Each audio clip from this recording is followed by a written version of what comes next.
Eine Bubble bedeutet, dass sich alle an den Olympischen Spielen beteiligten Menschen nur innerhalb eines klar definierten Bereichs bewegen dürfen. Für Sportlerinnen und Sportler ist es zum Beispiel absolut tabu, sich touristische Sehenswürdigkeiten anzuschauen.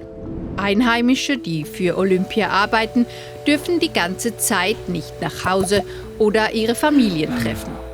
Die komplette Abriegelung zur Außenwelt soll verhindern, dass sich Corona durch die Olympischen Spiele in China weiter ausbreitet. Damit sich innerhalb der Bubble möglichst niemand ansteckt, gibt es tägliche Corona-Tests, Fieberchecks und überall Maskenpflicht. Alle, die neu in die Bubble rein wollen, werden genau durchgecheckt. Schon vor der Einreise aus ihrem Heimatland müssen sie mehrere Corona-Tests machen und Gesundheitsinfos in eine App eintragen. Bei der Ankunft in China wird dann nochmal getestet. Wenn alles okay ist, werden die Gäste mit Extrabussen und von der Polizei begleitet ins Hotel gebracht. Ab dann sind sie Teil der Bubble.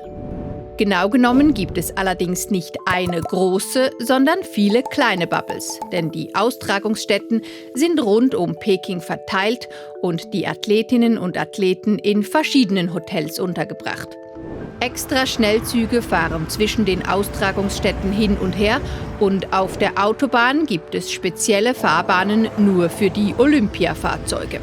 Zusätzlich sind um alle Wettkampforte und Hotels Metallzäune aufgestellt, die von Sicherheitsleuten bewacht werden. Ausländische Fans sind dieses Mal bei den Olympischen Spielen nicht erlaubt. Und auch in China konnte niemand einfach so Eintrittskarten kaufen, sondern es wurden nur einige wenige an ausgewählte Leute verteilt. All das soll helfen, dass sich Corona nicht weiter ausbreitet und dass die Sportwettkämpfe überhaupt stattfinden können. Allerdings wird eine andere wichtige Idee der Olympischen Spiele diesmal keine Rolle spielen. Nämlich, dass sich Menschen aus aller Welt treffen und gemeinsam fröhlich feiern und neue Freundschaften knüpfen.